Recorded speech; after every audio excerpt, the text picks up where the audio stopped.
The day Sheriff Danner ordered his K-9 to attack Marlene Jefferson was the day Willow Creek's carefully constructed lies began to unravel. For 15 years, the elderly black woman had lived quietly at the edge of town, tending her garden, while keeping deadly secrets buried beneath her property. The police expected their trained dog to intimidate her. Instead, it defied commands and bowed at her feet. As phones captured the moment, no one realized they were witnessing the first move in a dangerous game. Marlene wasn't just an old woman with a mysterious past.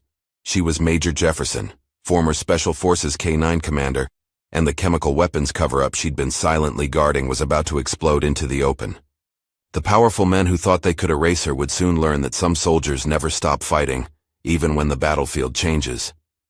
Just before we get back to it, I'd love to know where you're watching from today, and if you're enjoying these stories, make sure you're subscribed, because tomorrow's special episode is one you definitely don't want to miss.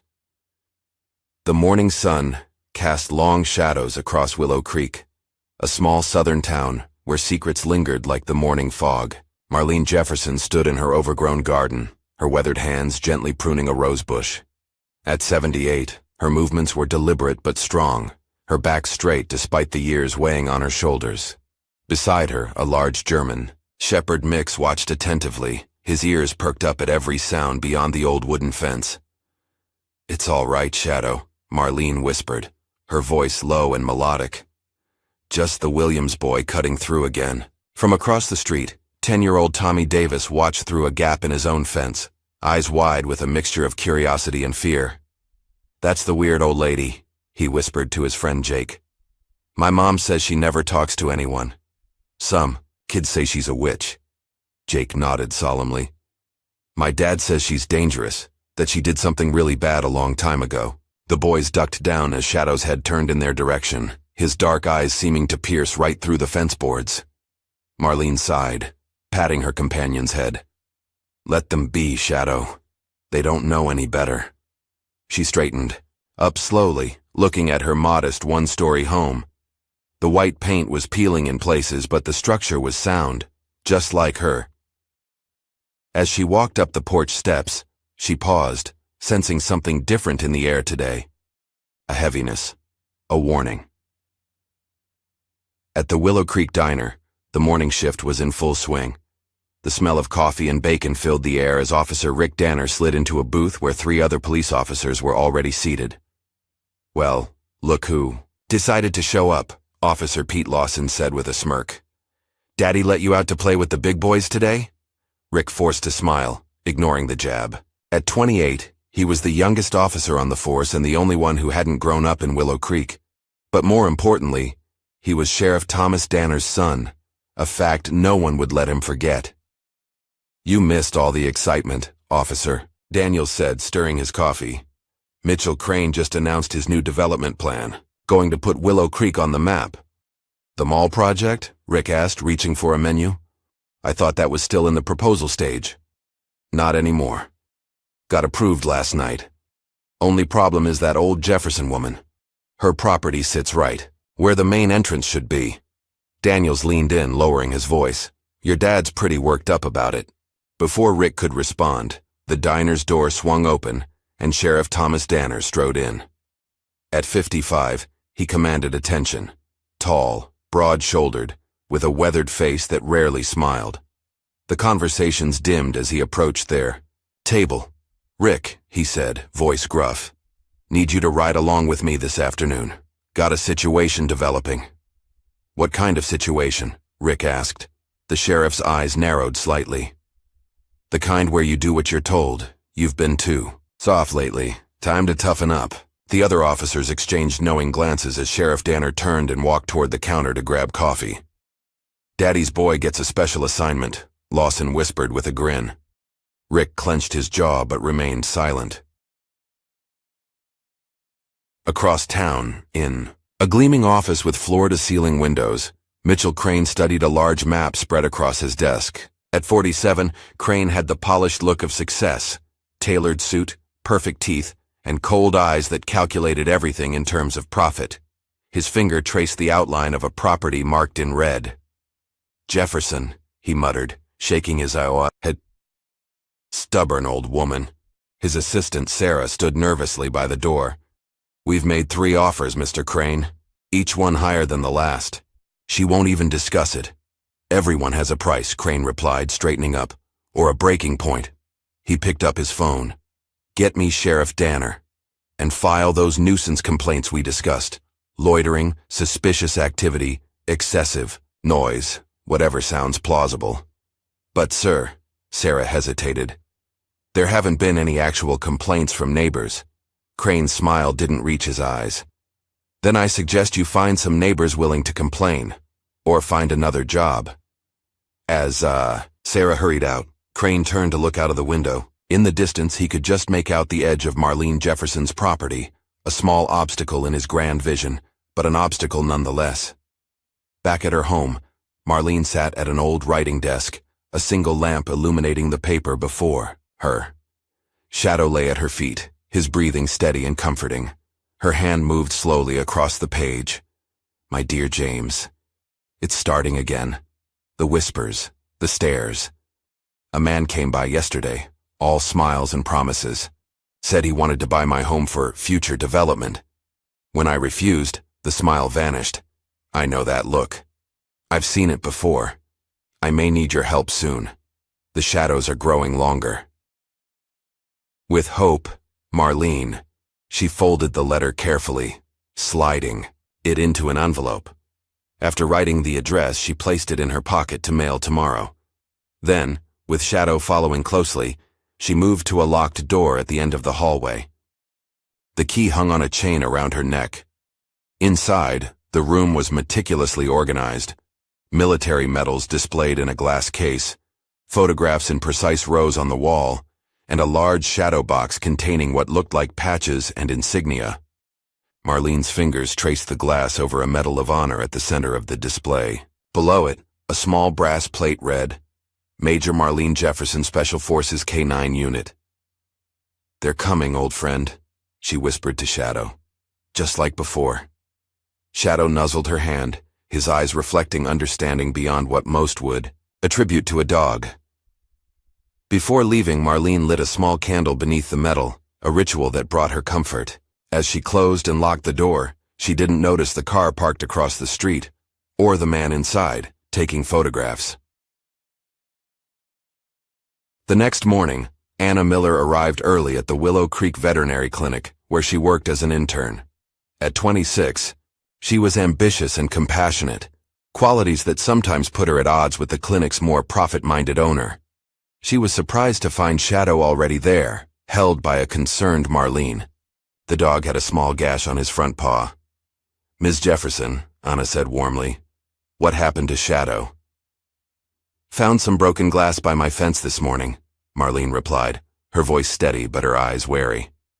"Strange place for glass to be. Shadow stepped on it during our walk." Anna led them to an examination room, kneeling to check the wound. "It's not too deep, but we should clean it properly."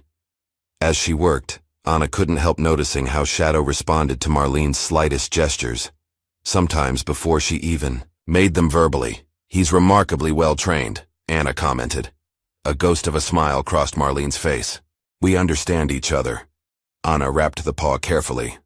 "All done. He should be fine in a few days." Marlene nodded, reaching into her purse. Anna noticed her hands, strong, calloused, not the hands of an ordinary elderly woman. "Are you by chance Rick Danner's girlfriend?" Marlene asked suddenly. Anna blinked in surprise. "Yes, how did you know?" "Small town," Marlene said simply. Then more quietly, "Be careful, young lady. This town has deep roots in shallow soil." Before Anna could ask what she meant, Marlene and Shadow were gone, leaving Anna with an unsettled feeling and a growing curiosity.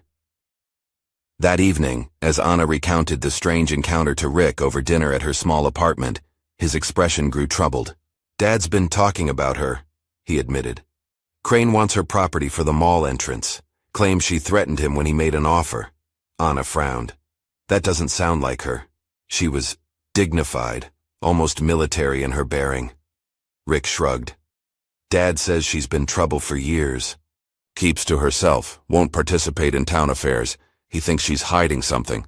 Or maybe she just values her privacy, Anna countered. Not everyone needs to be the center of attention. Rick sighed, reaching for her hand. Just be careful. Around her, okay? Something's brewing and I don't want you caught in the middle. Are you worried about me or worried about crossing your father? Anna asked pointedly. The question hung in the air between them, unanswered. As night fell over Willow Creek, Marlene sat on her porch, shadow at her feet. The stars were bright above, but she sensed the storm coming. Tomorrow would bring trouble. She could feel it, in her bones, the same way she'd felt it before deployments years ago. Inside her locked room, the candle still burned beneath the Medal of Honor, a small flame of resistance against the darkness gathering outside. The next morning dawned with an unusual stillness over Willow Creek. Marlene Jefferson was in her garden earlier than usual, harvesting herbs before the day's heat set in. Shadow paced restlessly at the edge of the property, his body tense. I know, Marlene murmured. They're coming today.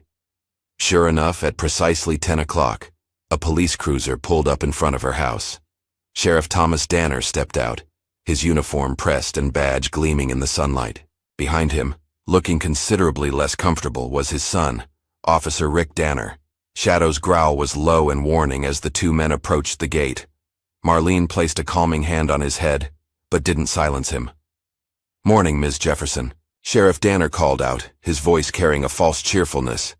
Mind if we have a word? Marlene straightened up slowly, brushing soil from her hands. What can I do for Willow Creek's finest today? The sheriff pushed the gate open without waiting for an invitation. We've received some complaints from your neighbors. Thought we should check in. Rick followed his father, his eyes taking in the meticulously kept garden, herbs, vegetables, and flowers growing in organized sections. Nothing like the overgrown mess that had been described in the complaint. What sort of complaints? Marlene asked, her voice calm but her eyes sharp. Sheriff, Danner consulted his notepad. Noise disturbances, suspicious activity at odd hours, possible code violations regarding your property upkeep. He gestured vaguely at the yard. That sort of thing. Rick shifted uncomfortably. He'd read the complaint report that morning and found it oddly detailed yet vague, as if written by someone who'd never actually been to the property. I see, Marlene said, wiping her hands on her gardening apron. And which neighbors reported these issues? That's confidential information, ma'am, the sheriff replied. We're just here to investigate. Shadow moved closer to Marlene, his growl deepening as Sheriff Danner took another step forward. You might want to control your dog, Ms. Jefferson, the sheriff said, his hand moving instinctively toward his holster. Shadow, stay, Marlene commanded, her voice suddenly sharper, more authoritative. The dog stopped growling but remained alert, his eyes fixed on the sheriff. Dad, Rick interjected, I'm not seeing any of the issues mentioned in the report. The yard is well maintained and… Officer Danner, his father cut him off. Why don't you check the perimeter while I continue speaking with Ms. Jefferson? Rick hesitated, then nodded, moving away to walk the property line. As soon as he was out of earshot, the sheriff's demeanor changed. Let's cut to the chase, Jefferson. You know why we're really here. Marlene's expression remained neutral. I believe I do. Mr. Crane sent you. Mitchell Crane is bringing progress to this town, the sheriff said, lowering his voice. Jobs, tax revenue, tourism, but you're standing in the way. My land is not for sale, Marlene replied simply. Not to Mr. Crane, not to anyone. The sheriff took another step closer. You know, I looked into your background. Not much there, almost like someone erased it. Makes a man wonder what you're hiding. Marlene didn't flinch. I'm not hiding anything, Sheriff. I'm simply living my life. A life that could be made very difficult, he warned. Small towns have long memories, especially for outsiders who don't cooperate. Shadow's growl returned, louder this time. The sheriff reached for his radio. This is Danner. Send the K9 unit to 1427 Maple Street. Possible aggressive animal situation. Marlene's eyes narrowed. That's unnecessary, Sheriff. Just a precaution, he replied with a cold smile. Our K9 officer might have some advice on handling your pet. Rick returned just as a second police vehicle pulled up. Officer Daniels stepped out, leading a muscular Belgian Malinois on a leash. "What's going on?" Rick asked, looking between his father and Marlene. "Ms. Jefferson's dog is showing aggressive tendencies," Sheriff Danner explained. "Officer Daniels is here to assist." Rick frowned. "Dad, Shadow was just protecting his owner. He's not being aggressive now." But Sheriff Danner ignored him, gesturing for Officer Daniels to approach. "Ms. Jefferson, we need you to step away from the dog." "No," Marlene said firmly. "There's no need for this escalation." Shadow stood protectively in front of Marlene, his posture alert but controlled. Officer Daniels smirked. "You heard the sheriff, ma'am. Step away from the dog or I'll have to demonstrate what a properly trained police K9 can do." For a brief moment, something flashed in Marlene's eyes. Not fear, but recognition. A memory. Afghanistan, 2003. Major. Marlene Jefferson in full combat gear, leading a team through a village. A military K9, a Belgian Malinois much like the one now facing her, trotting obediently at her side.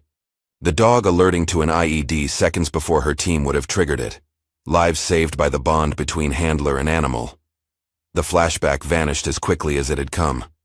Marlene's stance shifted subtly, her shoulders squared, her chin lifted. When she spoke, her voice carried the unmistakable tone of command. "I will not step away from my dog, officer, and you will not release yours." Sheriff Danner's face reddened. "That's it. You're interfering with police business." He turned to Daniels. "Show her what happens when people don't cooperate." Rick stepped forward. "Dad, this isn't right." The complaint was, "Stand down, Officer Danner," his father snapped. "Daniels, proceed." Officer Daniels grinned, unclipping his dog's leash. "Rex, forward," he commanded, pointing at Marlene. "Apprehend." The police dog lunged forward, but then something unexpected happened. As the dog approached Marlene, she made a subtle hand gesture, almost imperceptible, and whispered something under her breath. The K9 stopped abruptly, ears perked. It tilted its head, looking at Marlene with new interest. Then, to everyone's shock, the dog dropped to the ground, rolled onto its back, and wagged its tail submissively. "Rex!" Daniels shouted, his face contorted with confusion. "Apprehend! Now!" But the dog ignored him, instead crawling forward on its belly toward Marlene, whining softly. "What the hell?" Sheriff Danner muttered, his hand now fully on his weapon. Marlene knelt slowly, extending her hand to the police dog, which licked her fingers respectfully. Shadow remained calm beside her, as if he'd expected nothing less. "That's impossible," Daniels sputtered. "He's never disobeyed a command, unless he received a stronger one," Rick said quietly, watching Marlene with newfound curiosity. Sheriff Danner's face darkened with anger. "That's enough. Marlene Jefferson, you're under arrest for obstruction of justice and interfering with police duties." "On what grounds?" Rick challenged, stepping between his father and Marlene. "Step aside, officer," Sheriff Danner ordered. "That's a direct command from your superior." Rick hesitated, his principles warring with years of conditioning to obey his father. Slowly, reluctantly, he moved aside. Sheriff Danner roughly pulled Marlene's hands behind her back, snapping handcuffs around her wrists. "You have the right to remain silent." As he continued the Miranda rights, Marlene remained dignified, her eyes meeting Rick's with an unspoken message. Shadow growled but stayed in place, seemingly understanding that resistance would only make things worse. "Take care of Shadow," Marlene said to Rick as his father led her to the cruiser. "There's food in the pantry." Officer Daniels was still, trying to regain control of Rex, who continued to ignore his commands, watching Marlene with what looked remarkably like respect. As the police car drove away with Marlene in the back seat, neighbors began emerging from their homes, some filming with their phones. Among them was Tommy Davis and his mother. "Why are they arresting Ms. Jefferson?" Tommy asked, his earlier fear replaced by confusion. His mother shook her head. "I don't know, honey. She never bothered anyone." "But Dad said she was dangerous," Tommy insisted. "Sometimes," his mother replied softly. "People say things about others that say more about themselves than the person they're talking about. Later that afternoon, Anna rushed into the police station, finding Rick sitting at his desk, looking troubled. "I just heard what happened," she said breathlessly. "Is it true? They arrested Marlene Jefferson because her dog growled at your father?" Rick rubbed his temples. "It's more complicated than that. Dad claims she interfered with police business, influenced the K9 somehow."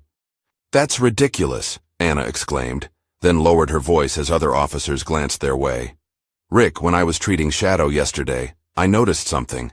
Marlene uses hand signals I've never seen before, and Shadow responds to them perfectly." "What? Are you saying?" "I think she was a dog trainer," Anna whispered. "But not just any trainer. Those commands. I've read about similar techniques in veterinary journals. They're used in military K9 units." Rick's eyes widened. "You think Marlene was military?" "I think she was more than that," Anna replied. "The way she holds herself, the precision in her movements. And Rick, I think she whispered a command to your K9 officer's dog. A command that overrode his." Before Rick could respond, there was a commotion at the front desk. A man in a crisp suit was arguing with the desk sergeant. "I'm here to post bail for Marlene Jefferson," the man was saying, his voice calm but authoritative. "And I suggest you process it quickly. My client has been unjustly detained." Rick peered around the corner. He didn't recognize the lawyer, and Willow Creek only had two, neither of whom looked like this polished city attorney. "Who hired him?" Rick whispered to himself. Outside, a black sedan with tinted windows waited at the curb. The driver remained. Inside, face obscured. By evening, the video of Marlene's arrest had spread across social media. The footage clearly showed the police dog refusing to attack and instead submitting to her. Comment sections were filled with questions. Who was this elderly woman? Why did the dog refuse to attack? Was this police harassment? As darkness fell over Willow Creek, Marlene Jefferson returned home, escorted by the mysterious lawyer who refused to give his name to the press. Shadow greeted her joyfully at the door, having been fed and cared for by Anna throughout the day. Once inside, Marlene thanked the lawyer. "Tell James I'm grateful." The man nodded. "Colonel Whitaker said to inform you that Operation Blackstorm is back on their radar. He'll be in touch." After the lawyer left, Marlene sat heavily in her favorite chair, Shadow resting his head on her lap. The events of the day had drained her, but she knew this was just the beginning. In the locked room, she opened a drawer and pulled out an old photograph, a younger version of herself in desert camouflage, surrounded by military working dogs and soldiers. She traced a finger over the faces. "They thought time would make them forget," she whispered to Shadow. "But some things are written in more than memory." Outside her window, the black sedan remained parked, its occupant keeping watch through the night. The morning after Marlene's arrest, whispers spread through Willow Creek like wildfire. At the local cafe, patrons huddled over phones, rewatching the viral video of the police dog disobeying commands to attack the elderly woman. "Never seen anything like it," muttered Frank Wilson, the hardware store owner. "That dog just laid down like she was its mama." "Whole thing stinks," replied Doris Baker, wiping down the counter. "Marlene's been here 15 years and never caused trouble. Now suddenly she's a criminal?" Anna Miller sat in the corner booth pretending to focus on her coffee while absorbing every word. She'd spent a restless night researching military K9 training protocols, unable to shake what she'd witnessed. Rick had messaged her that morning, his texts terse. "Dad's on warpath. Be careful. Meeting you at Marlene's at noon." Anna arrived at Marlene's modest house 20 minutes early. To her surprise, Shadow greeted her at the gate without barking, his intelligent eyes seeming to recognize her from the veterinary clinic. Behind him stood Marlene, looking remarkably composed for someone who'd spent part of the previous day in jail. "Ms. Jefferson," Anna called out, approaching cautiously. "I'm Rick's girlfriend." "Anna Miller," Marlene finished for her. "I remember. Come in, child. I've been expecting you." The interior of Marlene's home was neat and sparsely decorated, with the distinct feel of military precision. Photos hung in perfect alignment on walls painted a soft beige. In the living room, A worn leather sofa faced a brick fireplace where a small fire crackled despite the mild weather. "Tea?"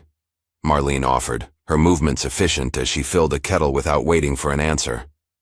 Anna nodded, gathering her courage. "Miss Jefferson, I have questions about yesterday."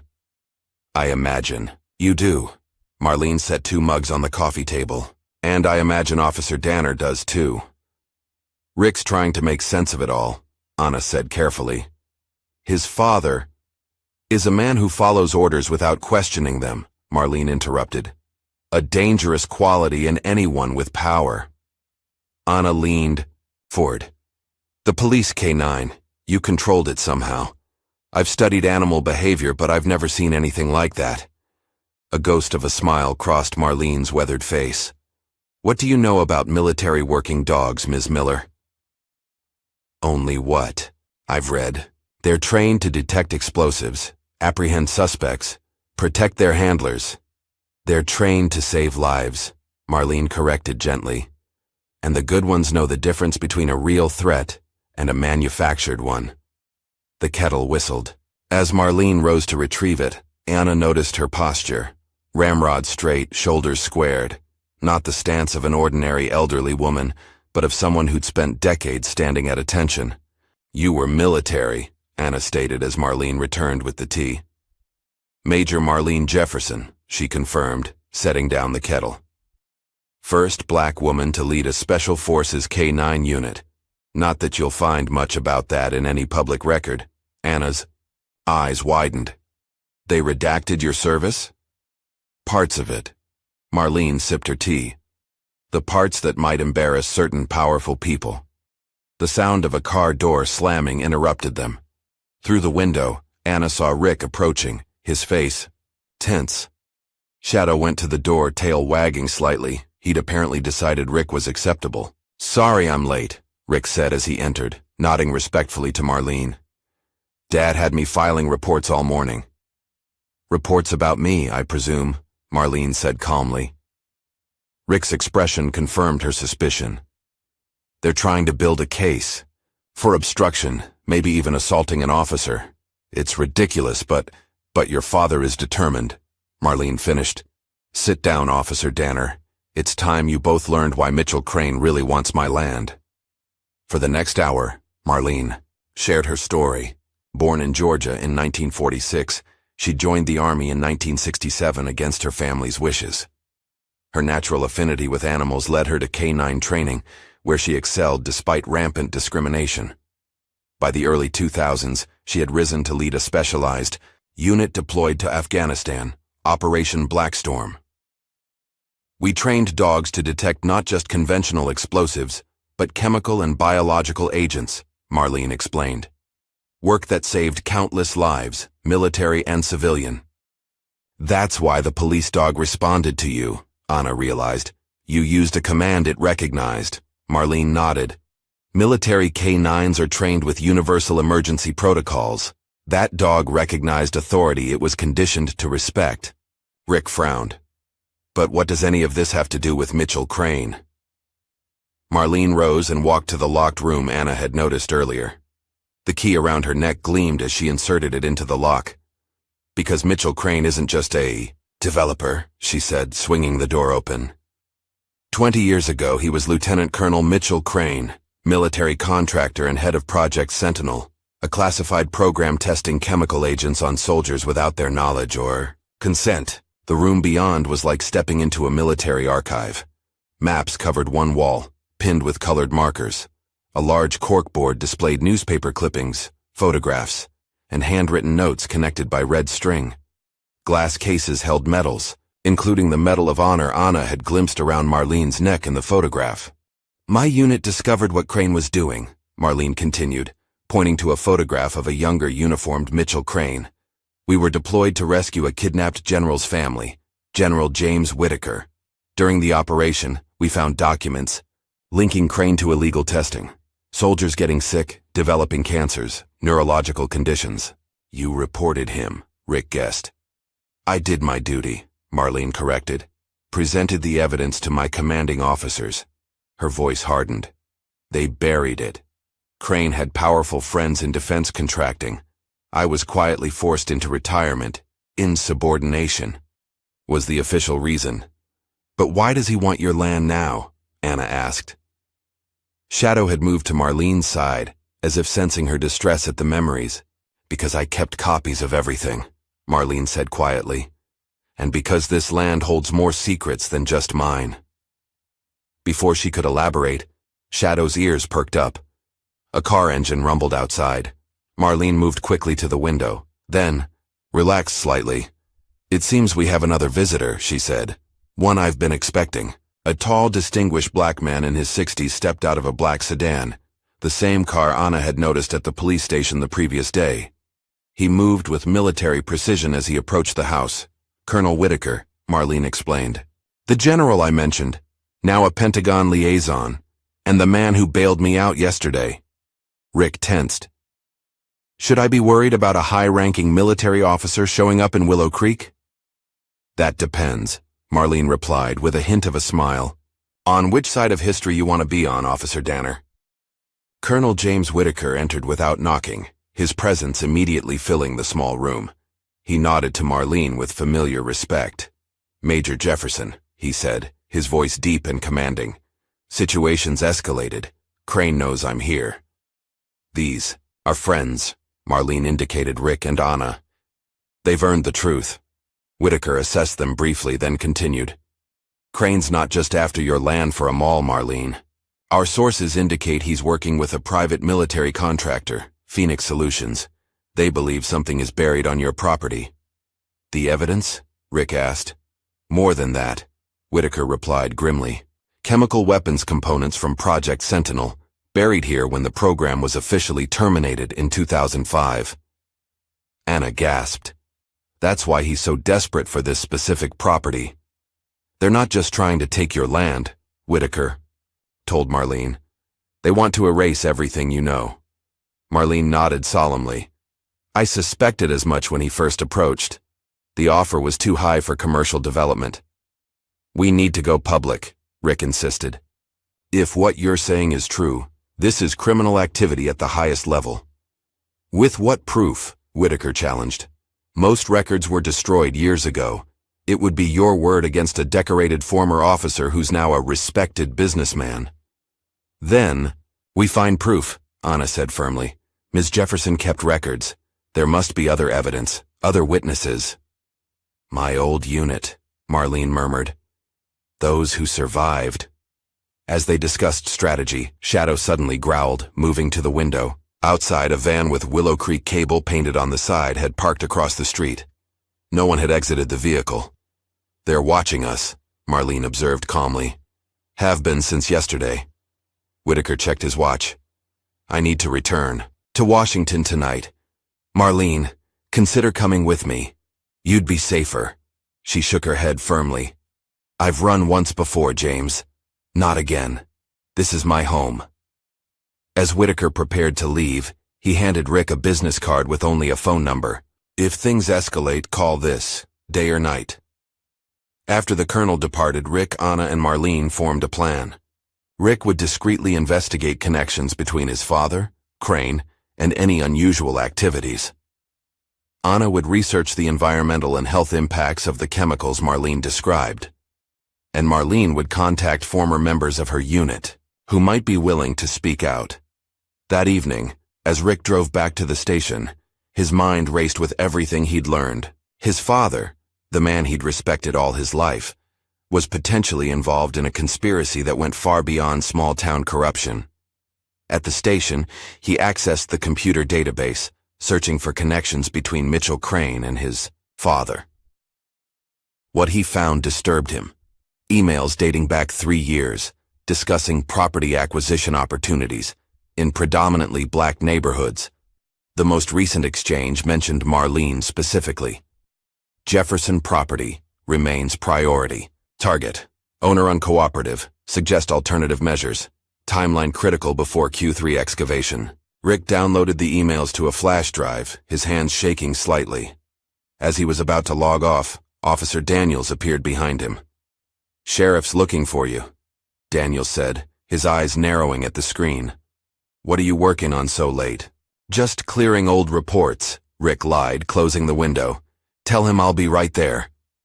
As Rick headed to his father's office, he texted Anna. Found something. Crane planning excavation. Meet tomorrow morning. Meanwhile, Anna was at her apartment, combing through scientific journals for information on chemical weapons testing.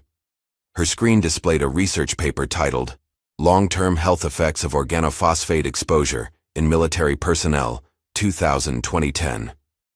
The author list caught her eye. The third name was M. Jefferson. She documented it all, Anna whispered to herself, downloading the paper. She tried to warn them. Her phone buzzed with Rick's text. Before she could reply, her screen displayed an incoming email from an unknown sender. The subject line read, simply, Black Storm survivors. The body contained a single line. We've been waiting for someone to ask the right questions. Attached was a file with medical records of dozens of soldiers, all showing similar symptoms, all having served in the same region of Afghanistan during the early 2000s. Anna forwarded the email to Rick with a single comment. We're not alone in this. By morning, the quiet investigation had gained momentum. Rick arrived at Marlene's house with a grim expression, flash drive in hand. Crane's been planning this for years, he explained, showing them the emails. And there's more. The mall project was approved with unusual speed, environmental impact studies waived, zoning restrictions modified. Your father's influence? Marlene asked. Rick nodded reluctantly. His signature is on everything. Anna shared her discoveries. Marlene, your research paper from 2012. It details exactly what happened to your unit, and I received anonymous medical records confirming the pattern of exposure. The survivors reaching out, Marlene said softly. Brave souls. Their planning was interrupted by Shadow's alert bark. Through the window, they saw Mitchell Crane himself approaching the house, flanked by two men in suits. Right on schedule, Marlene commented, surprisingly calm. The direct approach when intimidation fails. Should I call Whitaker? Rick asked, reaching for his phone. Not yet, Marlene replied. Let's hear what Crane has to say first. The doorbell rang. Shadow positioned himself protectively beside Marlene as she opened the door. Ms. Jefferson, Crane greeted with a practiced smile that didn't reach his eyes. I thought it was time we spoke directly, without intermediaries. Mitchell, Marlene replied coldly. Or do you prefer Lieutenant Colonel still? His smile faltered slightly. May we come in? What I have to say is better discussed privately.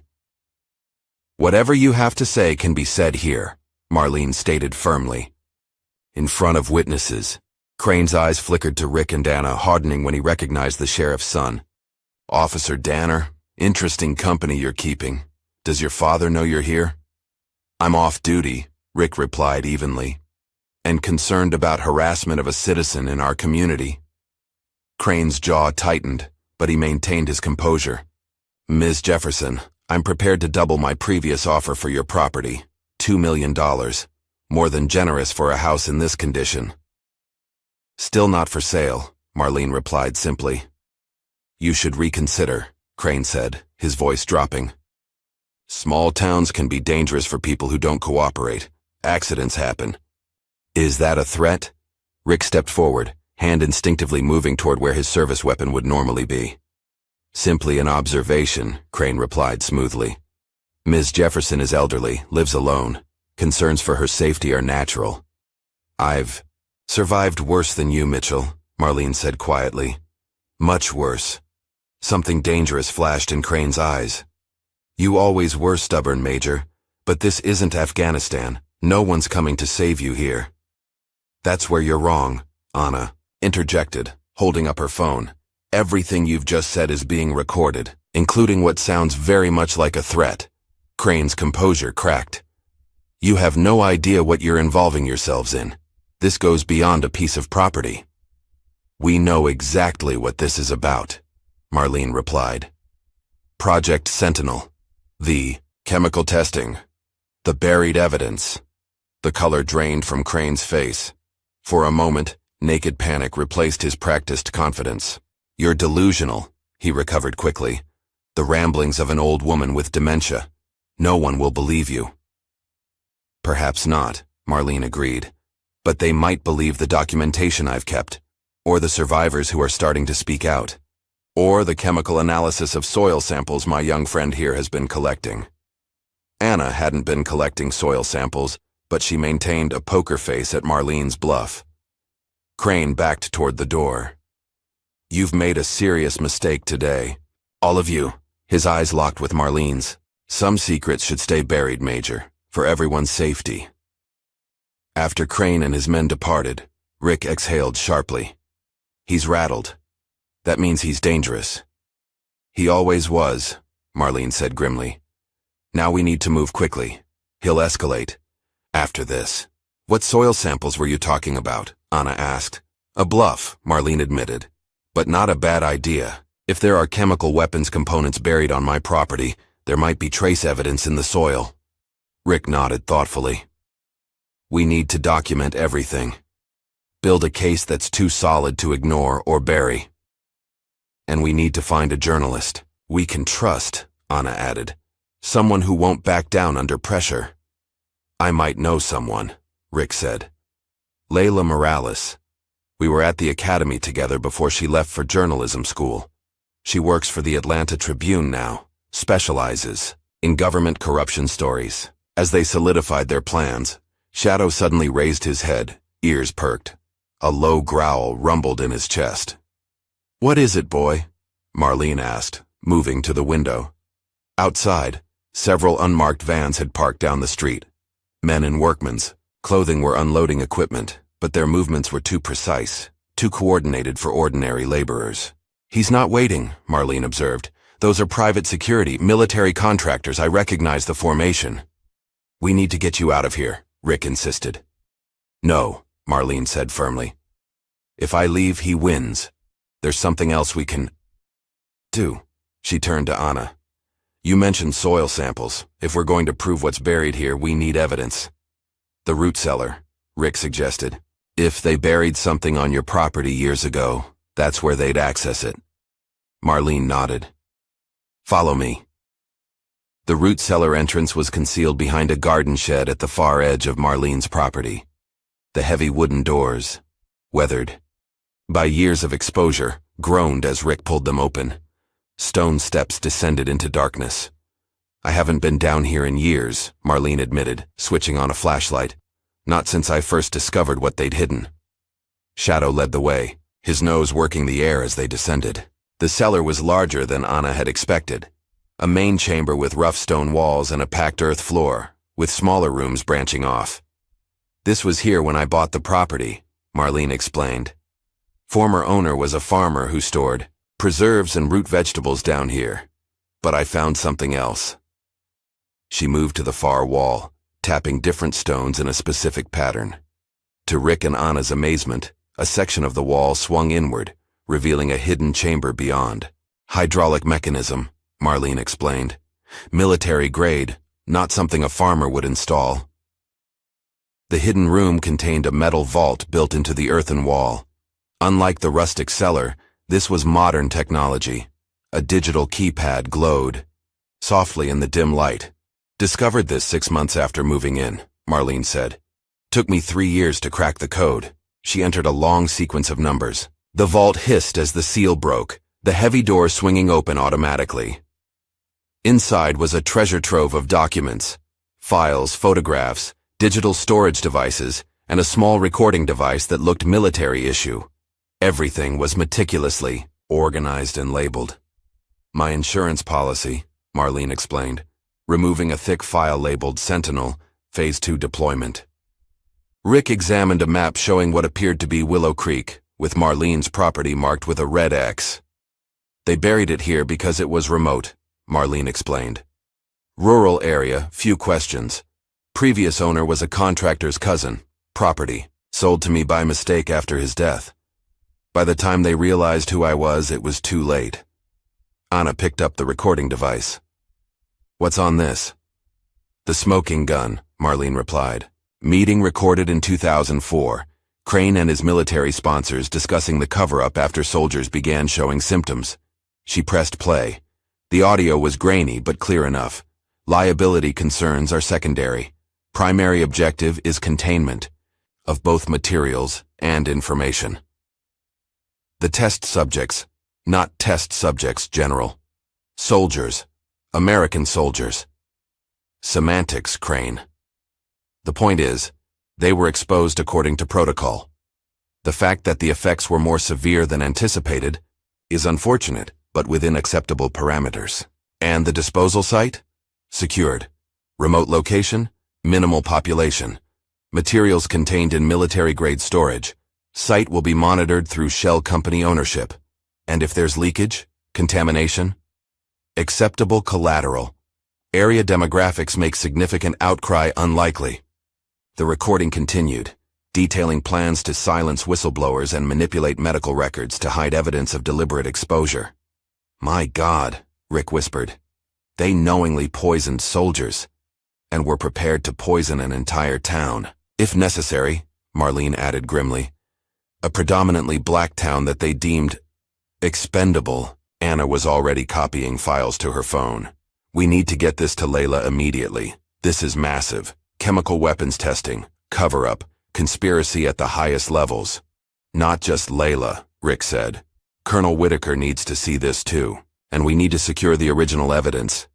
As they worked, Shadow suddenly tensed, growling toward the cellar entrance. Someone's coming, Marlene whispered, quickly shutting the vault. Back out, quietly. They slipped out of the hidden room, Marlene carefully sealing the entrance. They'd barely concealed themselves behind stacked storage crates when footsteps sounded on the cellar stairs. Two men in work clothes descended, carrying equipment that looked more like military gear than construction tools. Perimeters secured, one said into a radio. Beginning preliminary assessment. Roger that, came the reply, a voice they recognized as Mitchell Crane's. Find the access point. We move everything tonight. The men began methodically examining the walls, using what appeared to be ground-penetrating radar. They're looking for the vault, Anna whispered. Rick assessed their options. The only exit was past the men. He made a quick decision, pulling out. His phone and dialing, suddenly his ringtone blared loudly. The men spun around, reaching for weapons concealed under their jackets. Police! Rick shouted, stepping forward with his badge. What are you doing on private property? The men hesitated, clearly not expecting law enforcement. Utility inspection, one attempted. Gas line assessment. Without notice to the homeowner? Without proper city vehicles? Rick challenged. Identification, both of you. Now. Anna and Marlene emerged from hiding, Shadow staying protectively close to Marlene. Officer Danner, one man said, recognizing him. Your father cleared this operation. My father doesn't authorize trespassing, Rick replied firmly. Call him if you want, but you're leaving now. The men exchanged glances, then reluctantly headed for the stairs. This isn't over, one muttered as they departed. Once alone, Rick turned to Marlene and Anna. We need to move fast. They'll be back with reinforcements and probably a warrant. I'll send everything to Layla now, Anna said, fingers flying over her phone. But we should keep the originals safe somewhere else. I know someone who can help, Marlene said. Louise Ramirez, Sergeant Lou. She served in my unit, lost her leg saving my life during a mission gone wrong. She lives off the grid about 30 miles from here. Crane doesn't know about her. Can we trust her? Rick asked. With my life, Marlene replied without hesitation. She's been hiding from them as long as I have. They carefully packed the most. Critical evidence, the recording, key documents proving the chemical testing and maps of the burial site. As they emerged from the cellar, they saw the workers conferring with new arrivals, men in suits who had the unmistakable bearing of federal agents. Not real feds, Marlene whispered. Phoenix Solutions, private military contractors. Cranes, people. We need to split up, Rick decided. They'll be watching all of us now. I'll take Shadow and the evidence to Lou, Marlene said. They'll expect me to run, but not where I'm actually going. I'll create a distraction, Rick offered. Make it look like we're leaving with the evidence. Draw them away from you. And I'll get everything to Layla, Anna added. Digital copies, our testimonies, everything we've learned. As they quickly finalized their plan, Marlene paused, placing a hand on Rick's arm. Your father will have to answer for his part in this, Rick finished grimly. No matter what that means for me. Marlene nodded, a newfound respect in her eyes. Your badge says, protect and serve. Today, you honor that oath. They separated at the back of the property. Rick and Anna headed visibly toward his car, carrying decoy folders, while Marlene and Shadow slipped away through a neighbor's yard toward a pre-arranged meeting point where Lou would pick them up. Expected, the men followed Rick and Anna, allowing Marlene to escape unnoticed. As Rick drove away, he watched in the rearview mirror as two black SUVs pulled out to follow them. Phase 1 worked, he told Anna. Now for the hard part, staying alive long enough to make this public. Anna clutched her phone, containing copies of everything they'd found. I've already uploaded everything to a secure cloud server. Even if they get my phone, the evidence is safe. As they drove toward Atlanta, where Layla was based, Rick's phone rang. The caller ID showed Dad. He hesitated, then answered on speaker. What the hell do you think you're doing? Sheriff Danner demanded without preamble. Interfering with a federal operation, threatening contractors. They're not federal, Dad, Rick interrupted. They're private military contractors working for Crane, and they're trespassing on private property without a warrant. You don't understand what's at stake here, Rick. His father's voice lowered. This is bigger than some old woman's property. Rights. I know exactly what's at stake, Rick replied coldly. Chemical weapons, illegal testing on soldiers, cover-ups that go all the way to the Pentagon, and you're helping them. A long silence followed. When Sheriff Danner spoke again, his voice had changed. Where are you, Rick? We need to talk, in person. This isn't what you think. It's exactly what I think, Rick replied. And it ends today. He ended the call, exchanging a grim look with Anna. He'll track your phone, she warned. I'm counting on it, Rick replied, turning onto a side road. We need them following us, not looking for Marlene. Meanwhile, Marlene and Shadow had reached the rendezvous point, an abandoned gas station on the outskirts of town.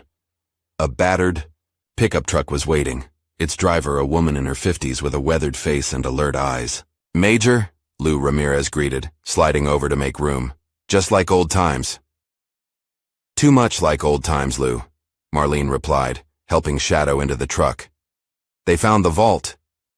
Lou's expression darkened. Bastards never quit, do they? She patted the prosthetic leg visible beneath her jeans. Lesson I learned the hard way. As they drove away, Marlene looked back at the town that had been her home for 15 years. Crane won't stop, she said quietly. Not until he recovers what's buried or destroys us all trying. Then we make sure the whole world knows what. He did, Lou replied, determination in her voice. No more shadows. No more silence. Shadow rested his head on Marlene's lap as the truck sped down the highway, carrying secrets that had been buried far too long. The early morning sun cast long shadows as Colonel James Whitaker strode purposefully through the federal courthouse in Atlanta. After receiving Anna's frantic call the previous evening, he had flown in overnight, pulling every string in his considerable network. Now, flanked by two serious-looking aides, he approached Judge Eleanor Barnes's chambers. Colonel Whitaker, the judge greeted him, her silver hair framing a face that had seen decades of legal battles. It's been a while, not since that terrorism case in '09. Judge Barnes, Whitaker nodded respectfully. I need an emergency injunction. Today. Now. 30 minutes later, Whitaker emerged with a signed federal order temporarily halting any demolition, excavation, or forced removal on Marlene Jefferson's property. His phone buzzed, a text from an unknown number that he recognized as Sergeant Lou Ramirez's burner phone.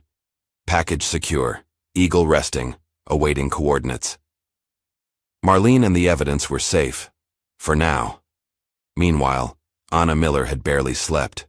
Holed up in a modest hotel room on the outskirts of Atlanta, she had spent the night organizing the digital evidence and preparing it for Layla Morales, Shadow's veterinary records provided an unexpected bonus. Footage from the clinic's security cameras showed men searching the treatment rooms days before the confrontation at Marlene's house. They were planning this all along, Anna murmured to herself as she added the clips to her file. Her phone rang. Rick calling from a new number. "Are you safe?" she asked immediately. "For now," Rick replied, his voice tight with exhaustion. "They followed me halfway to Birmingham before I lost them." "You?" Whitaker came through. "He's got an injunction against Crane. I'm meeting Layla in, an hour. Be careful," Rick warned. "Crane's people are everywhere. I've been monitoring police channels. Dad's put out an APB on my car." Anna's breath caught. "Rick, what are you going to do?" A long pause. "What I should have done years ago. Stand up to him." Across town, Layla Morales waited in a busy coffee shop, her laptop open but her eyes constantly scanning the entrance. At 32, she had built a reputation as a fearless investigative journalist with the Atlanta Tribune, specializing in government corruption. When Rick's message had come through, she'd recognized its importance immediately. Anna entered cautiously, carrying a backpack and wearing sunglasses despite the overcast day. The women recognized each other from Rick's descriptions and exchanged nods before moving to a corner table. "Rick vouches for you," Anna said without preamble. "Says you can't be bought." Layla's mouth quirked. "He should know. We both turned down lucrative offers to look the other way on a police brutality case 3 years ago. That's why he's a small-town cop and I'm still driving a 10-year-old Honda." She leaned forward. "Show me what you've got." For the next hour, Anna laid out everything. Marlene's military background, the chemical testing, the buried evidence, Crane's private security force, the sheriff's complicity. Layla took rapid notes, occasionally asking sharp questions that revealed her quick grasp of the situation. "This is Pulitzer material," she said finally, scrolling through the documents Anna had transferred to her laptop. "But also dangerous as hell. These people don't play games." "Neither do we," Anna replied firmly. "Marlene spent 15 years guarding this secret. Rick sacrificed his relationship with his father. I've probably lost my veterinary career. We're all in." Layla nodded, respect in her eyes. "I'll need 24 hours to verify independently and get editorial approval. This isn't just a local story. It's national, maybe international." "We don't have 24 hours, Anna warned. "Crane's getting desperate. The injunction won't stop him for long." "Then we work faster," Layla decided, closing her laptop. "I've got contacts at the CDC who can verify the chemical exposure data, and a friend at the Pentagon who owes me for keeping his name out of a scandal last year." As they finalized their plan, Anna's phone buzzed with an alert from her veterinary clinic's security system. The footage showed Sheriff Danner and 2 men in suits searching her office. They were looking for her, and for evidence. "It's starting," Anna said grimly, showing Layla the feed. "We need to move." Back in Willow Creek, public sentiment was shifting rapidly.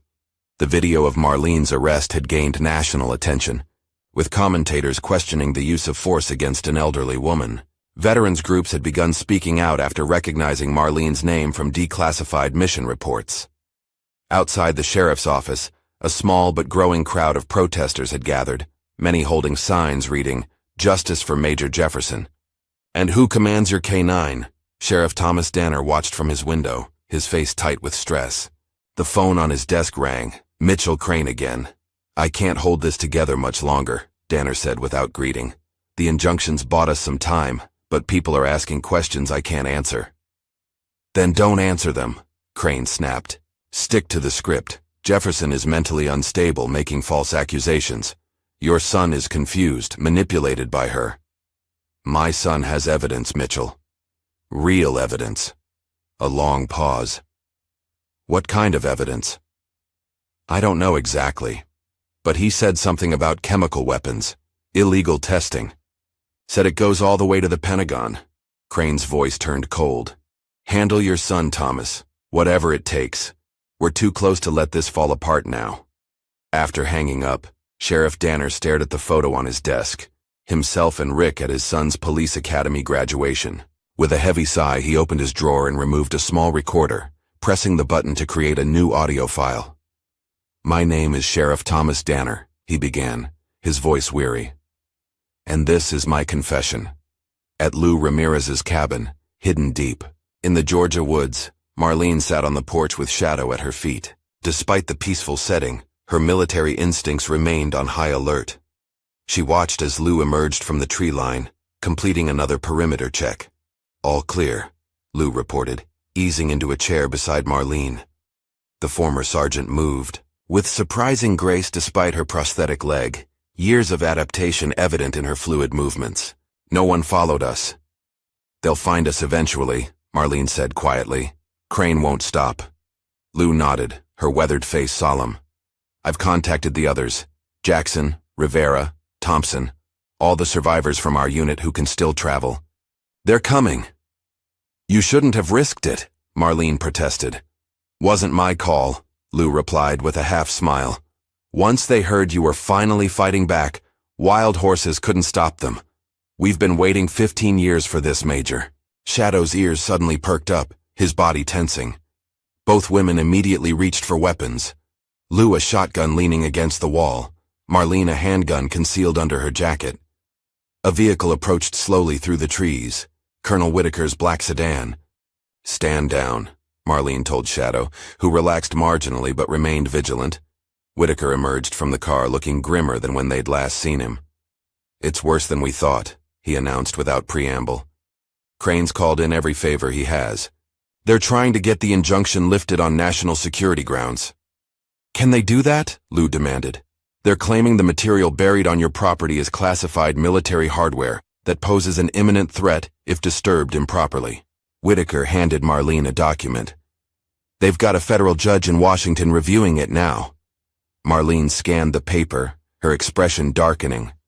They're using our own evidence against us. The chemical weapons buried there become the reason they need to seize the property. There's more, Whitaker continued. I accessed Crane's private server through a contact at the Pentagon. Found this. He passed Marlene a tablet displaying what appeared to be technical schematics. That's not just chemical weapon components, Lou said, looking over Marlene's shoulder.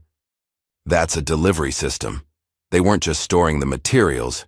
They were building something, Marlene finished. Something they never wanted found. Meanwhile, in Atlanta, Layla Morales was moving with the efficiency of a seasoned journalist on the brink of a career-defining story.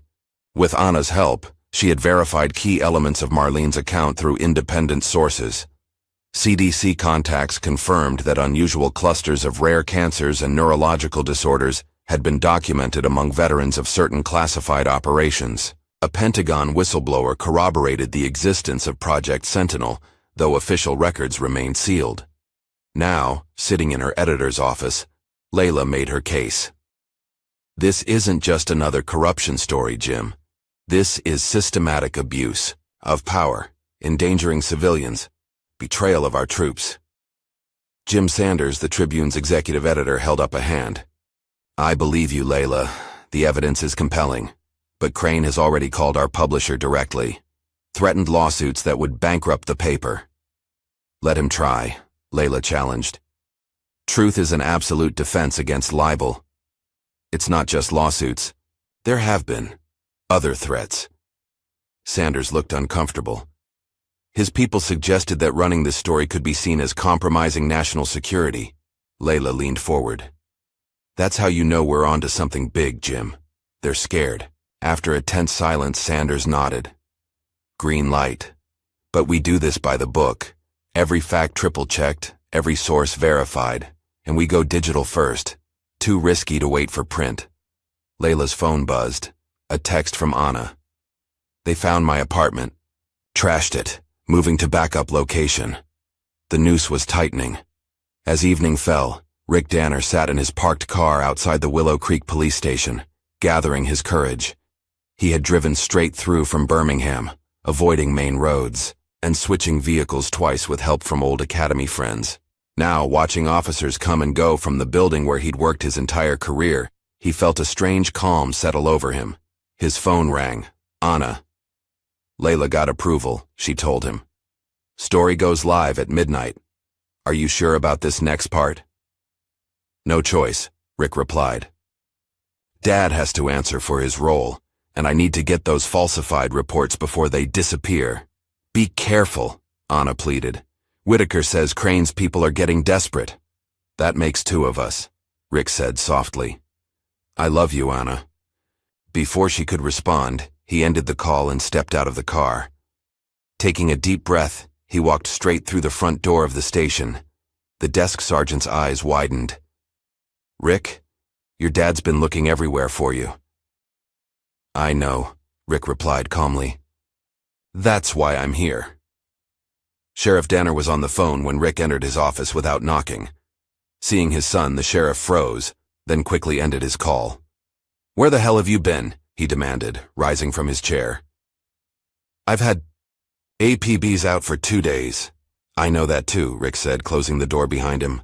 Just like I know about your arrangement with Mitchell Crane, the falsified complaints against Marlene Jefferson, the buried chemical weapons. Sheriff Danner's face paled. You don't understand what you're talking about. I understand perfectly, Rick countered.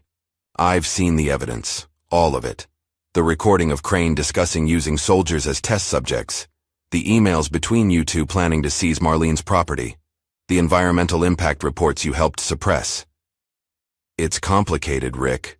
No, it's actually very simple, Rick interrupted. You betrayed your oath. You helped cover up crimes against American soldiers, against your own community. The sheriff sank back into his chair, suddenly looking older. I didn't know what was buried there. Not at first. Crane just said it was a development opportunity. By the time you realized, you were already involved, Rick finished. So you doubled down. To Rick's surprise, his father nodded. I've made a full confession, he said, sliding a flash drive across the desk. Everything I know about Crane, the development, all of it. I recorded it this morning. Rick stared at the drive, then at his father. Why? Because you were right, Sheriff Danner said simply. And because whatever else I am, I'm still your father. I won't let Crane make you collateral damage in this. Before Rick could respond, the station's lights suddenly went out. Emergency generators kicked in seconds later, bathing the room in dim red light. That's not a power failure, Sheriff Danner said, reaching for his weapon. That's... The window behind him shattered as the night erupted in chaos. The attack came with military precision. Simultaneous power cuts throughout Willow Creek, communications jammed, and strategic points secured within minutes. At Marlene's property, black-clad figures with advanced tactical gear swarmed the perimeter, bypassing the police tape marking the federal injunction zone. Breaching team in position, a voice reported through encrypted channels. No sign of the target or the evidence. Mitchell Crane, monitoring from a command vehicle parked 2 blocks away, slammed his fist on the console. She has to have hidden it somewhere on the property. Find it. As his men ransacked Marlene's home, Crane's phone rang, a secure line from Washington. Please tell me you've contained the situation, said a terse voice that carried the unmistakable tone of Pentagon authority. Working on it, Crane replied. Minor complications. Minor doesn't describe what I'm hearing, the voice snapped. An Atlanta newspaper is about to run a story connecting Project Sentinel to unauthorized chemical weapons testing. Veterans are speaking out, and Colonel Whitaker, a decorated war hero, is publicly supporting their claims. I'll handle Whitaker, Crane promised. And the evidence won't see daylight. You have my word. Your word lost its value when you lost control of this operation, the voice replied coldly. Clean it up, Crane, or we'll send someone who can. The line went dead, leaving Crane seething. 15 years of careful planning unraveling because of one stubborn old woman and her dog. Unbeknownst to Crane, Lou Ramirez had installed hidden cameras throughout Marlene's property years earlier, a precaution that now gave them eyes on the operation. In Lou's cabin, Marlene Whitaker and 3 newly arrived veterans from their old unit watched the feeds on multiple screens.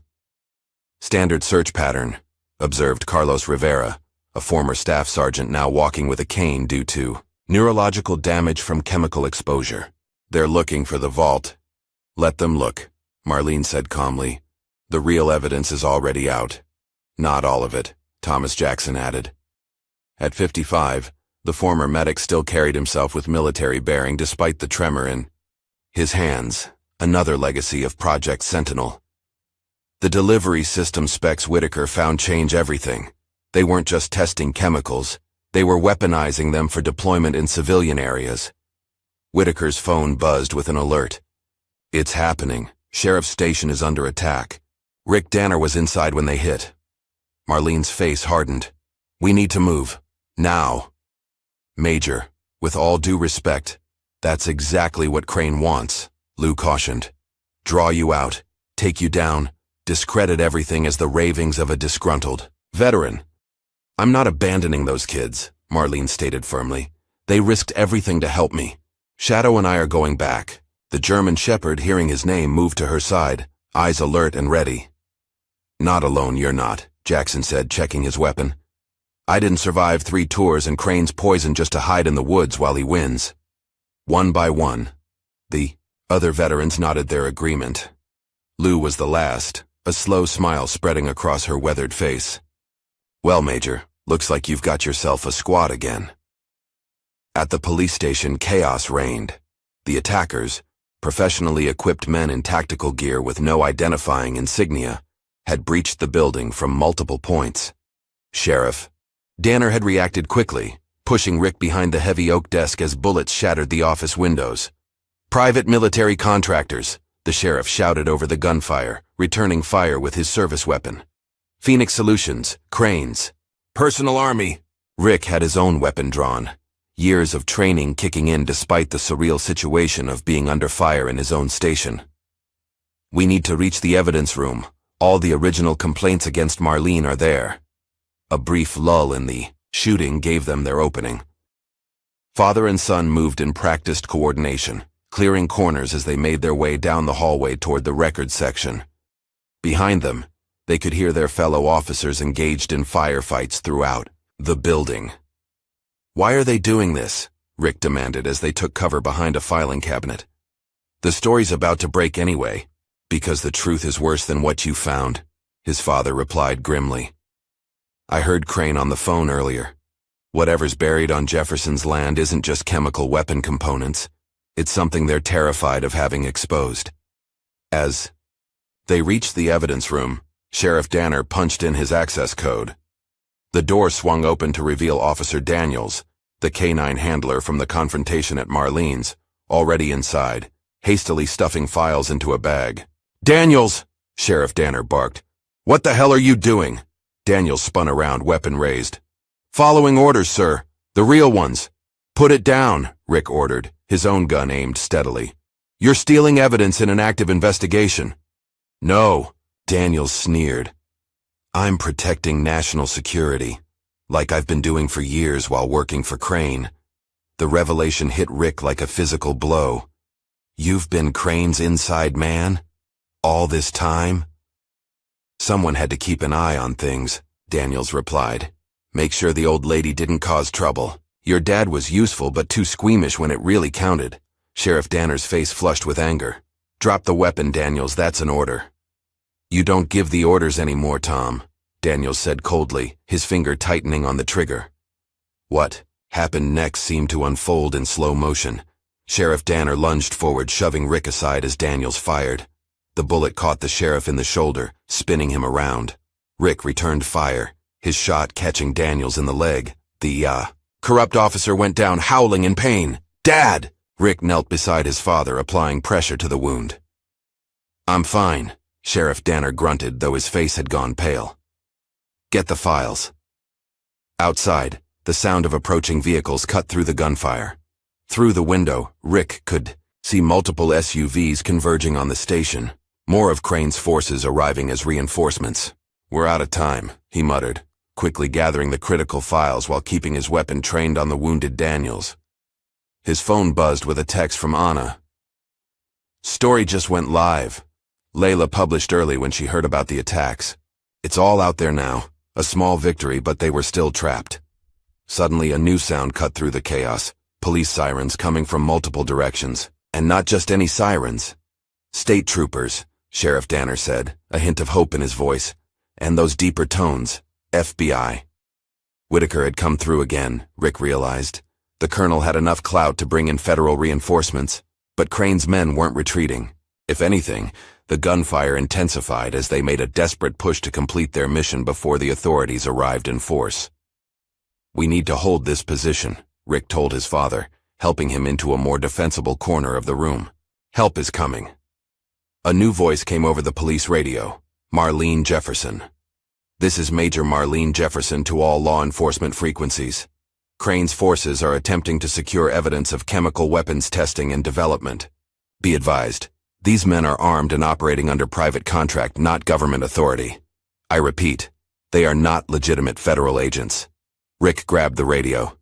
"Major Jefferson, this is Officer Danner. We're pinned down in the station evidence room. Daniels was working for Crane. He tried to destroy the original complaint files." "Hold your position, officer," Marlene replied calmly. "We're approaching from the east side." "We?" Rick questioned, but the radio had gone silent. His answer came minutes later as a new sound joined the cacophony, the distinctive bark of a German shepherd, followed by multiple covering fire patterns that could only come from trained military personnel. Through the window, Rick caught glimpses of Marlene moving with shadow toward the station, flanked by several middle-aged men and one woman who, despite various disabilities, moved with unmistakable tactical precision. Marlene's old unit had come to fight one last battle. Inside the command vehicle, Mitchell Crane watched his operation unravel on multiple screens. State police were setting up roadblocks, FBI tactical teams were deploying, and most damning of all, his phone was exploding, with notifications as Layla Morales' story spread across news outlets nationally. "Sir, we need to abort," his security chief urged. "Phoenix Solutions can't be caught in a firefight with federal agents. The legal exposure—" "Shut up," Crane snapped, his carefully cultivated composure finally cracking. 15 years of work, millions in development, all destroyed by that woman and her dog. His phone rang again, Washington calling. Crane didn't answer. Instead, he grabbed a tactical vest and a weapon from the equipment rack. "What are you doing, sir?" the security chief asked, alarmed. "Finishing this myself," Crane replied, his voice cold with determination. "If Jefferson has copies of the delivery system plans, everything we've built is compromised. I need to make sure she doesn't talk." "Sir, that's suicide. The feds are—" "I'm not going to prison," Crane cut him off. "And I'm not letting that self-righteous major destroy everything we've worked for." Before his men could stop him, Crane was out the door, moving purposefully toward the chaos at the police station. Inside, Rick and his father had managed to hold their position, but the situation was deteriorating. Sheriff Danner's wound was bleeding heavily, and Crane's men were making a coordinated push toward the evidence room. "You need to go," Sheriff Danner told his son, voice weakening. "Take the files and get out the back way." "I'm not leaving you," Rick insisted. "This is my mess," his father replied. "My chance to make it right." Before Rick could argue further, the door burst open. He raised his weapon, then lowered it in shock as Shadow bounded in, followed by Marlene Jefferson and a limping Lou Ramirez. "Cavalry's here," Lou announced with grim humor. "Though we're a bit more arthritis than artillery these days." Marlene knelt beside Sheriff Danner, quickly assessing his wound. "You'll live," she told him bluntly, "if we get you out of here." "Major Jefferson," the sheriff said weakly. "I'm sorry. For everything." Marlene's expression softened slightly. "Save it for the witness stand, Sheriff. We've got work to do." Outside, the firefight was intensifying as state police and FBI forces engaged Crane's mercenaries. The veterans from Marlene's unit had split up, using their military training to coordinate with law enforcement and cut off escape routes. "We need to move now," Lou urged. "Building's not secure." As they prepared to evacuate, Sheriff Danner grabbed Rick's arm. "Son, whatever happens, I'm proud of you. Standing up, doing what's right." Rick nodded, emotion tightening his throat. "Let's get you out of here, Dad." They made it halfway down the back corridor when Mitchell Crane stepped out from a side room, weapon raised. "Major Jefferson," he said, his polished veneer stripped away to reveal the cold calculation beneath. "Still causing problems after all these years," Shadow growled, positioning himself protectively in front of Marlene. It's over, Crane, Marlene replied calmly. The story's out. The FBI's here. Your private army is being rounded up as we speak. Nothing's over until I say it is, Crane snarled, his aim unwavering. You have no idea what you've done, what you've exposed. This went beyond weapons testing. We were developing systems to protect American cities from chemical attacks. By poisoning American soldiers? Lou challenged. By burying experimental weapons in civilian communities? Acceptable losses, Crane replied coldly. For the greater good. There's nothing good about what you did, Marlene said. And I think deep down, you know that. For a moment, something like doubt flickered across Crane's face. Then his expression hardened. Enough talk. You're coming with me, Major. You're going to tell the world this was all a misunderstanding. A confused old woman with dementia making wild accusations. And if I refuse? Marlene asked. Crane's smile was chilling. Then, this ends the way it should have 15 years ago. With you silenced permanently, he shifted his aim toward Shadow. Starting with your dog. What happened next occurred so quickly that Rick could barely process it. As Crane's finger tightened on the trigger, Sheriff Danner lunged forward despite his wound, knocking the weapon upward. The shot went wild, hitting the ceiling. Shadow, responding to a hand signal from Marlene, launched forward in a perfectly executed takedown, clamping onto Crane's arm with trained precision. The developer went down hard, screaming as the German Shepherd held him immobilized. Stand down, Shadow, Marlene commanded after a moment. The dog immediately released Crane and returned to her side, watching the fallen man with vigilant eyes. Sheriff, Danner collapsed against the wall, his strength finally giving out. Rick rushed to his father's side while Lou covered Crane with her weapon. Always knew. That dog was special. Sheriff Danner managed before losing consciousness. FBI agents poured in moments later, securing Crane and calling for medical assistance. As paramedics worked on Sheriff Danner, Marlene knelt beside Shadow, gently stroking his fur. Good boy, she whispered. The best boy. Outside, dawn was breaking over Willow Creek. The long night was over, but the real battle, for justice, for truth, for accountability, was just beginning. 3 months after the night that changed Willow Creek forever, the Atlanta Federal Courthouse buzzed with tension. Camera crews lined the steps outside, while inside the largest courtroom was filled to capacity. The trial of Mitchell Crane had become a national spectacle, drawing attention from veterans groups, civil rights organizations, and government watchdogs alike. Marlene Jefferson sat in the front row, her posture military straight despite her 78 years. Shadow rested at her feet, a special exemption granted by the judge after learning of his service history. Beside them sat Anna Miller, her hand intertwined with Rick Danner's. Across the aisle, Lou Ramirez and the surviving members of Operation Blackstorm filled an entire row, their presence a silent testament to years of suffering and silence. All rise, the bailiff called as Judge Eleanor Barnes entered, her silver hair gleaming under the courtroom lights. The prosecution table was led by a no-nonsense federal attorney named Sarah Reynolds, hand-selected by the Justice Department, after the scope of Crane's crimes became apparent. Opposing her sat Crane's defense team, 5 high-priced lawyers from a prestigious Washington firm, their expressions confident despite the mountain of evidence against their client. Mitchell, Crane himself looked diminished in his tailored suit, the arrogance drained from his face after months in federal custody. His eyes darted occasionally toward Marlene, a mixture of hatred and fear evident in his gaze. The prosecution calls Major Marlene Jefferson, Attorney Reynolds announced. A hushed anticipation fell over the courtroom as Marlene rose, giving Shadow a gentle command to stay. She walked to the witness stand with dignity, swearing her oath with the clear voice of someone accustomed to speaking truth to power. Major Jefferson, Reynolds began, please tell the court about your military service and your involvement with Operation Blackstorm. For the next hour, Marlene detailed her distinguished career. From her groundbreaking role as the first black woman to lead a Special Forces K-9 unit through her deployments in combat zones around the world. She explained how Operation Blackstorm had been created to rescue hostages and detect chemical and biological threats using specially trained dogs. And when did you first become aware of Project Sentinel? Reynolds asked. Marlene's expression grew somber. During a rescue operation in Afghanistan, 2004. We were extracting General James Whitaker's family from captivity when we discovered documents in a hidden compartment.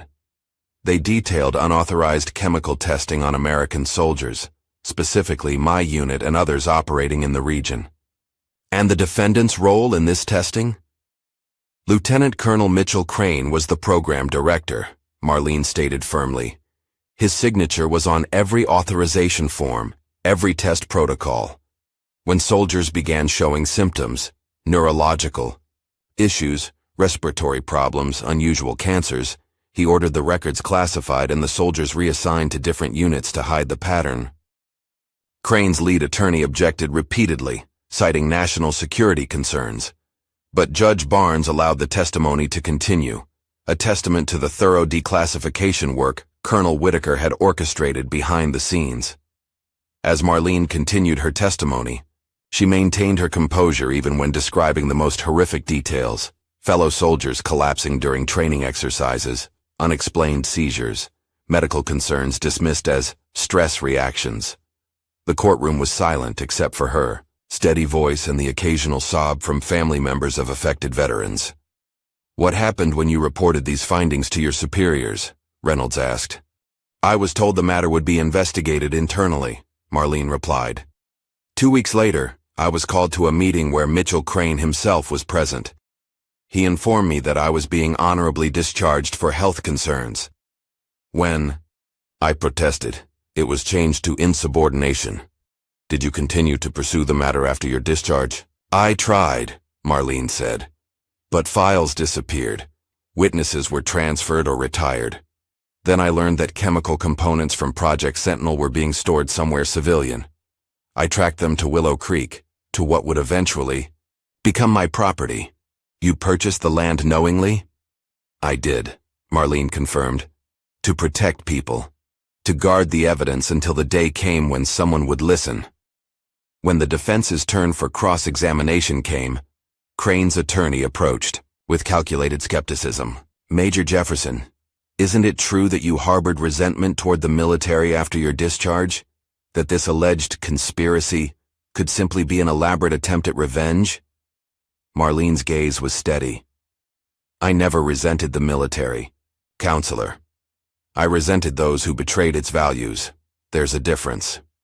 Yet you kept these so-called discoveries secret for 15 years.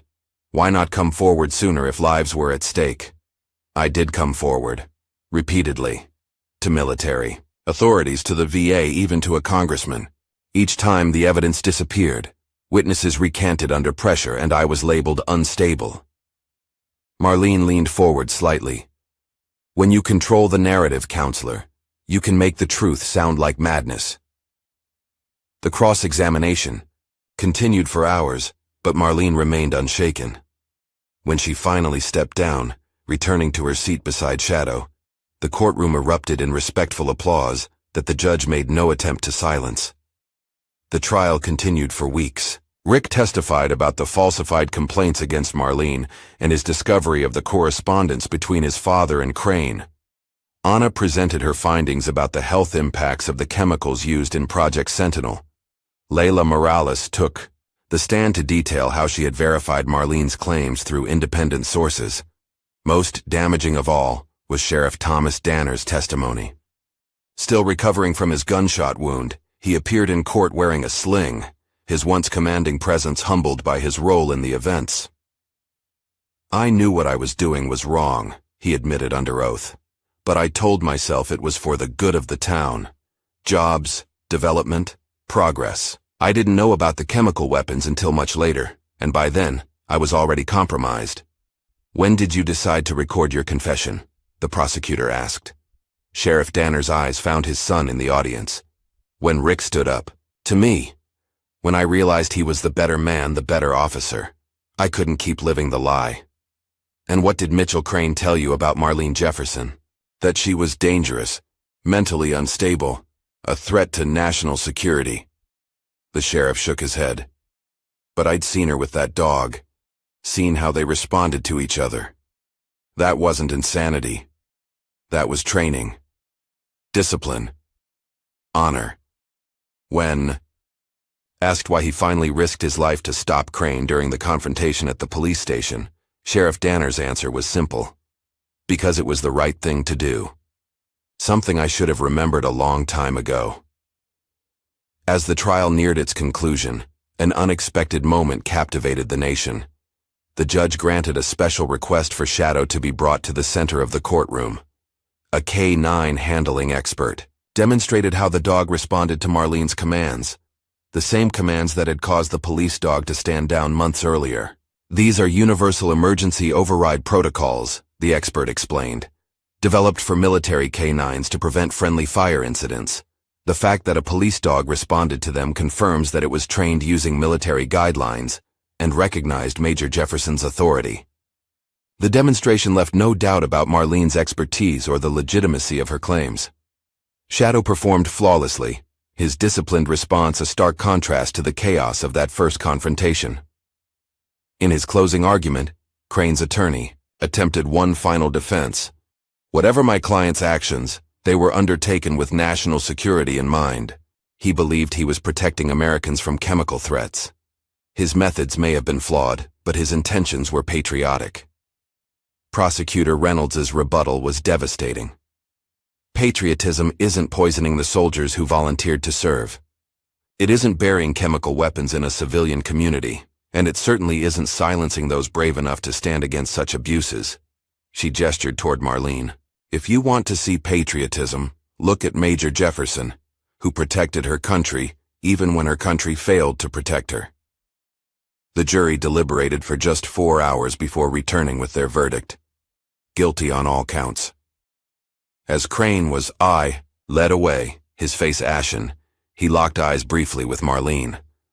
No words were exchanged, but the look conveyed everything.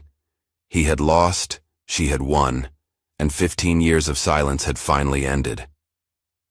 Outside the courthouse, Marlene faced a forest of microphones with the same composure she had shown throughout the trial. Reporters shouted questions about retribution, about vindication, about her feelings toward Crane. Instead of answering directly, she read from a handwritten statement. This fight wasn't just mine. I was one of many who were forgotten. Today isn't about victory. It's about truth. About remembering that some oaths cannot be broken, no matter how inconvenient they become. As the cameras flashed, Shadow stood faithfully by her side, the living embodiment of the loyalty Marlene had demonstrated throughout her long struggle for justice. That evening, as the verdict dominated news headlines across the country, Anna found Rick sitting alone on the steps of their hotel. His father had been granted leniency in exchange for his testimony and cooperation, but still faced significant charges. He called from the hospital, Rick said as Anna sat beside him. Wanted me to know he's pleading guilty to all charges. No. Deals. Is that what you wanted? Anna asked gently. Rick shook his head. I don't know what I want anymore. He did terrible things, but in the end, he chose you. Anna finished. Chose to do the right thing. Does that make up for the rest? Rick wondered. Anna had no answer, but she took his hand, offering silent support as they watched the sun set over Atlanta. Meanwhile, Marlene sat with Colonel Whitaker in a quiet restaurant away from the media frenzy, Shadow resting under the table. The court has ordered full declassification of the Blackstorm and Sentinel files, Whitaker informed her, and the land will remain with you, though the cleanup operation for the buried materials will take months. And the others? Marlene asked. My unit? Full veterans benefits restored. Medical care for all service-connected conditions, and a formal apology from the Secretary of Defense. Whitaker smiled slightly. It's not enough, but it's a start. Marlene nodded, gazing out the window at the city lights. 15 years, James. Sometimes I thought this day would never come. You never gave up, he replied simply. That's what makes you who you are. As they spoke, Lou Ramirez and the other veterans from their unit entered, joining them at the large corner table. No words were needed. The bonds forged in combat and strengthened through years of shared struggle spoke volumes. They were finally visible again, no longer shadows of a classified past. 1 year later, Willow Creek had transformed. Where Marlene's modest house once stood, a memorial park now spread across several acres, dedicated to the veterans of Operation Blackstorm and other whistleblowers who had risked everything to expose injustice. The chemical weapons had been safely removed by an elite military environmental team, the soil remediated, and the land repurposed as a place of healing rather than secrets. A simple granite monument at the center bore the names of those who had served in Marlene's unit, both those who had survived to see justice and those who had not.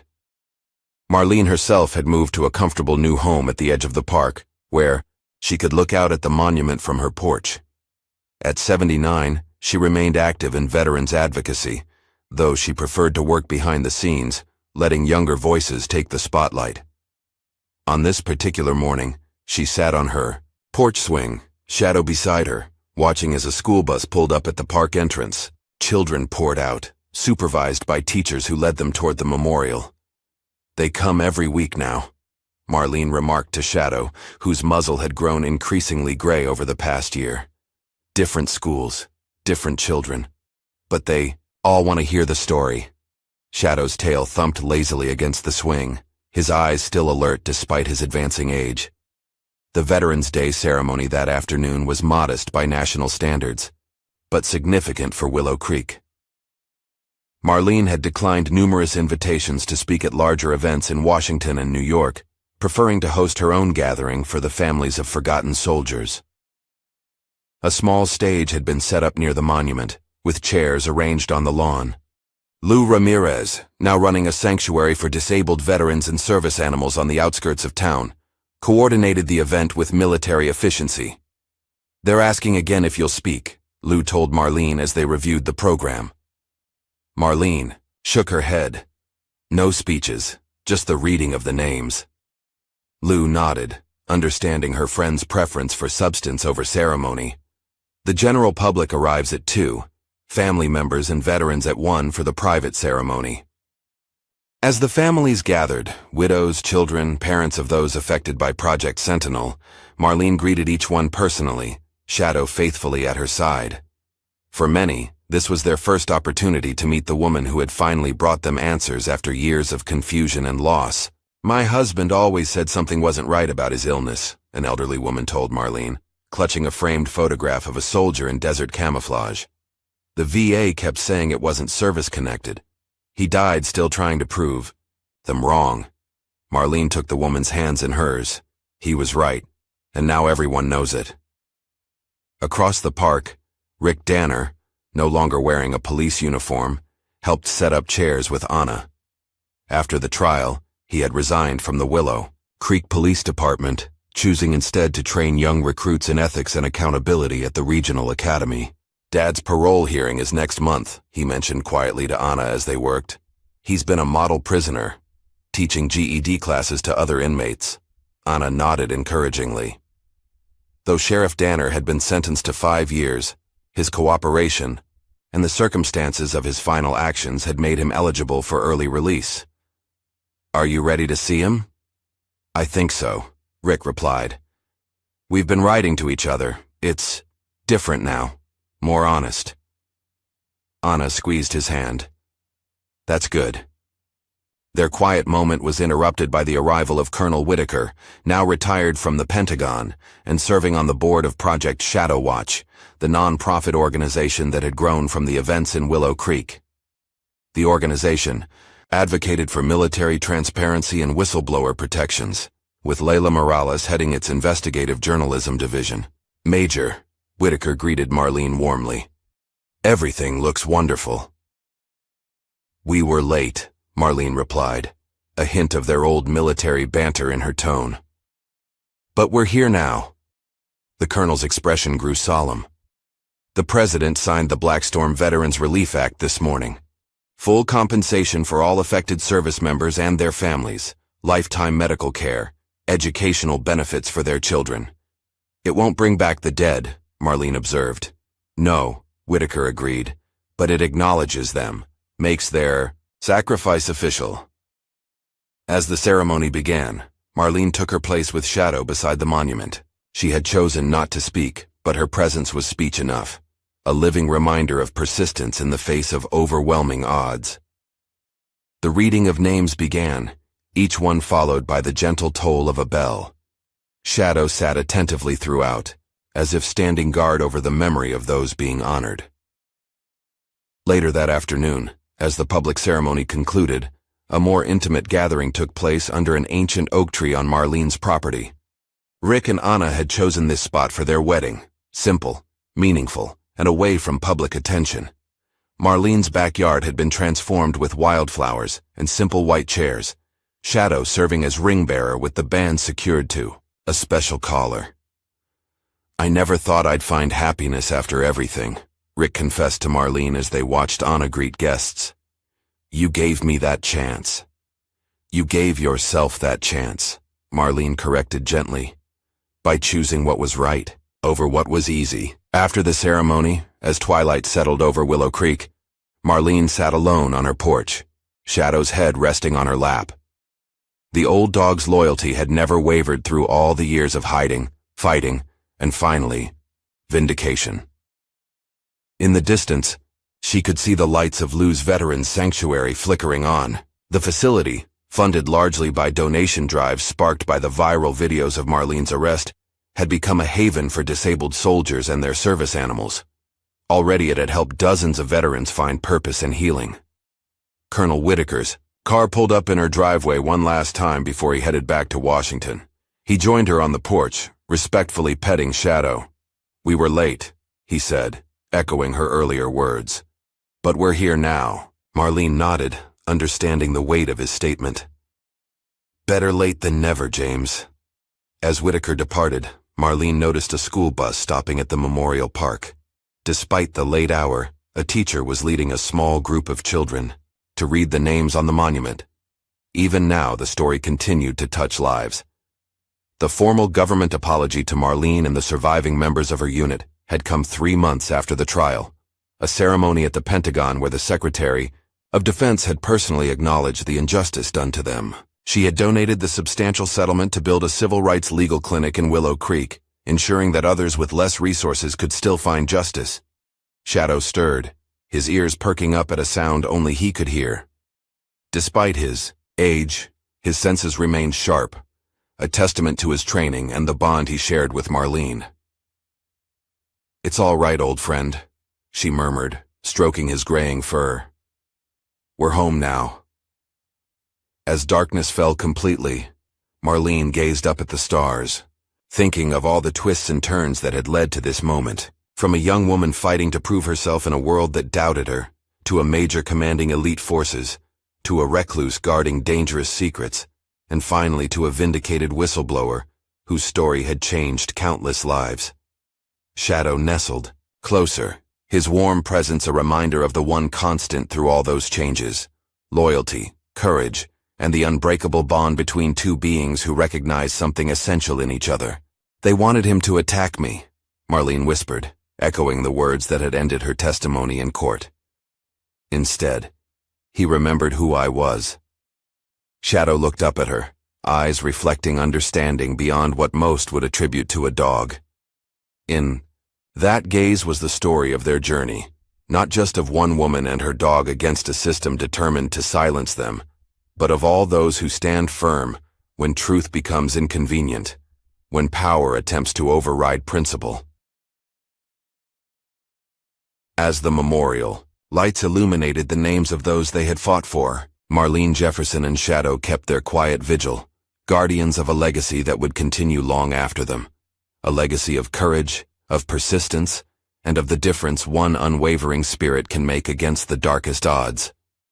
What would you risk to stand against corruption when the system itself is designed to silence you? If Marlene's story of courage touched your heart, like, subscribe, and share to support more powerful narratives of everyday heroes who refuse to back down.